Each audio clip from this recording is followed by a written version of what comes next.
Efa ndresaka ny lafim-baovao mahakasika ny fampianarana ambony any isika efa manomboka mahaliana ny tanora malagasy amin'izao fotoana izao. Ny fianarana teny sinoa raha ho an'ny eto Madagasikara manokana dia misy ny lalam-piofanana, misy ihany koa ny ivitoerana mampiofana afe izany teny vahiny izany eny amin'ny anjerimanontolo ny Tinambara. Ny lalam-piofanana izay tohanan'ny maso ivon'ny sinoa miasa simona eto amintsika akaiky dia akaiky. Manodidina ny 700 ireo mpianatra mianatra ny teny sy ny kolontsaina sinoa etsy amin'ny Confucius Akatso ary misa 700 ireo mpampianatra ka ny 20 teratany malagasy ary misa 80 eo koa ireo teratany sinoa. Tsy eny amin'ny oniversite ihany no misy fianarana teny sinoa fa na eny amin'ny ambaratonga fototra sy faharoa ihany koa dia efa misy an'izany amin'izao toy ny etsy amin'ny lycée J Rabearivelo.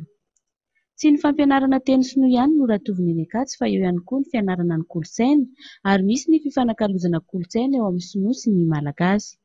Zava-dehibe tokoa ny tokony hahaizan'ny malagasy ny teny sinoa mba ahafahan'ny tanora malagasy sy ny sinoa afaka mifanakalo hevitra indrindra fa amin'izao fidiran'ny sinoa eto amintsika izao.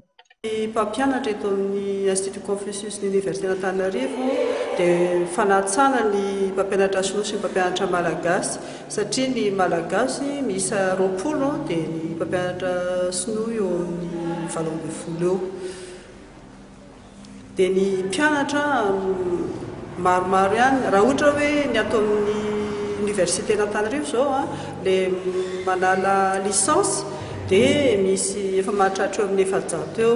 Ny taona voalohany 200 latsaka kely, taona faharoa 100 dia ny taona fahatelo 100.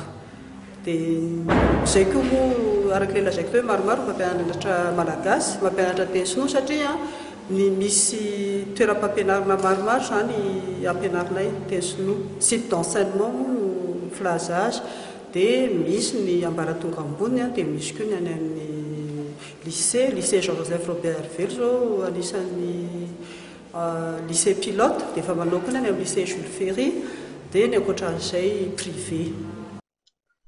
Notoloran'ny ambasadiny sinoa miasa eto Madagasikara mari-pakasitrahana androany ny filohan'ny Université Antananarivo sy ireo mpampianatra roavavy ary ireo mpandraharaha eo amin'ny Confucius Akatso.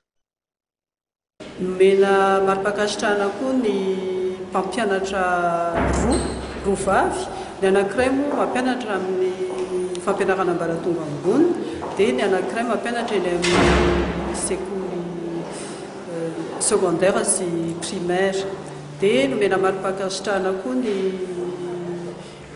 mpiasa ato amin'ny Institut Confucius izany hoe mpandraharaha maromaro kokoa satria zareo vao maraina be dia efa tonga miasa dia tsy moty raha tsy vita tanteraka ny asa dia ohatrany hoe modely izany tokony ho tahafin'ny sasany dia ny maso ivoan'ny